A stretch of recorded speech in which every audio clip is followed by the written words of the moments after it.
Headline news: Trump's deal-making, the end of Tel Aviv's blank check.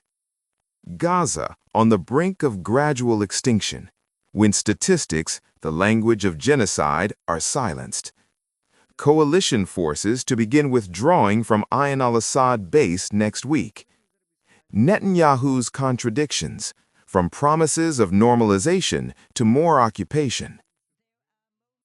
Trump's personal instinct has replaced traditional strategies and has faced Israel with the challenge of paying its dues. Rather than resembling a strategic document formulated in Washington think tanks, the U.S. foreign policy in 2026 has become more like a gambling table where only one person sets the rules of the game: Donald Trump.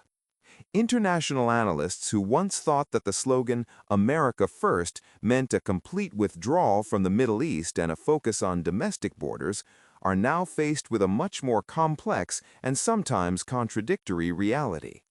Trump has shown that for him, diplomatic traditions and long-standing commitments are only valuable as long as their profitability is proven in his personal balance sheet. This new approach, based on commercial instinct, has now created an unprecedented wavering in the pillars of old alliances. What has happened in the region's geopolitics in recent months has gone beyond the predictions of even the most optimistic of Trump's supporters. When he campaigned on ending the eternal wars, no one would have imagined that instead of withdrawing, he would redefine the role of the region's police. The imposition of a ceasefire between Israel and Hamas, with all-out pressure that stunned both sides, was the first sign of a phase shift. Unlike his predecessors, Trump is not seeking to manage tensions. He is seeking to close cases for the sake of his own personal prestige. In the past 2 years, the Gaza Strip has lost 10.6% of its population, more than 70,000 martyrs, 254,000 net losses, and a society completely paralyzed in all aspects of life. This is no longer a war, it is a demographic engineering project. In its comprehensive report for the end of 2025, the Palestinian Center for Statistics published a number that, if examined in private, would disturb the sleep of any human being. The population of the Gaza Strip has increased from approximately 2,384,000 people on the eve of October 7, 2023, to 2,130,000 people. A 10.6% decrease in less than 27 months in Gaza. That is, a daily average of about 310 people less than the population of the Strip. This decline is the result of several simultaneous disasters. More than 70,940 registered martyrs as of December 31, 2025. About 11,000 missing under the rubble, who will probably never be added to the list of martyrs. The forced exodus of nearly 100,000 people outside the Strip. A sharp drop in fertility rates due to malnutrition, chronic stress, the death of family members, and the lack of minimum security for having children.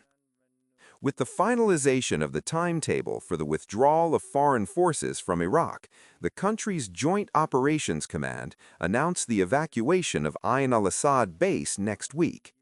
The Iraqi Joint Operations Command announced today, Wednesday, that the international coalition forces will withdraw from the Ain al-Assad air base next week. According to the official Iraqi news agency, WA, Lieutenant General Qais al-Mohammadawi, deputy commander of the Joint Operations, announced the news, adding, "The rate of infiltration from Iraq's borders has reached 0%. Al-Mohammadawi also noted that in 2026, the security file of the remaining provinces will be completely transferred to the Iraqi Ministry of Interior. The announcement of the withdrawal from Ain al-Assad is the result of months of negotiations in the framework of the Supreme Military Committee between Iraq and the United States. According to a previously reached agreement, the military mission of the U.S.-led coalition in Iraq is to end within a timetable by the end of 2025 and September 2026. Al-Muhammadawi's reference to 2026 and the Ministry of Interior means Iraq's transition from a state of war to a state of civil stability. In Iraq, the army has been responsible for the security of cities in crisis areas. But now, with the withdrawal of the coalition and the destruction of the main ISIS cells, the army has returned to the barracks, and the police, under the supervision of the Ministry of Interior, are taking responsibility for internal security. Netanyahu claims to be negotiating a peace agreement with Syria and Saudi Arabia while simultaneously beating the drum of occupation in the Golan Heights and the West Bank. In an interview with the American network Fox News, Benjamin Netanyahu, Prime Minister of the terrorist regime of Israel, addressed the issue of negotiations to reach an agreement with Syria and the possibility of signing an agreement to normalize relations with Saudi Arabia. Netanyahu expressed his desire to reach peace agreements with the Saudis and other Islamic countries outside the Middle East, saying he believes it is possible. Earlier, U.S. President Donald Trump had announced that he would work to broker a deal between Syria's interim leader, Abu Mohammed al-Julani, and Netanyahu. Trump stressed in a press conference after his meeting with Netanyahu that there is a common understanding between the U.S. and the terrorist regime of Israel regarding Syria. On the Palestinian front, Netanyahu, who is wanted by the International Criminal Court for charges of war crimes, claimed in this interview that it is possible to form a stable Palestinian government in the Gaza Strip in the new year, provided that the Hamas movement agrees to disarm. Asked about the transition to the second phase of the ceasefire in Gaza, he said, "I think we should give this a chance." He also threatened that Israel will eventually take military control of the West Bank. What is noteworthy about Netanyahu's statements about peace and agreement with Syria is that these claims are in complete contradiction to Israel's actions on the ground. The terrorist regime of Israel continues to occupy large parts of Syrian Golan Heights and considers it annexed, contrary to international resolutions.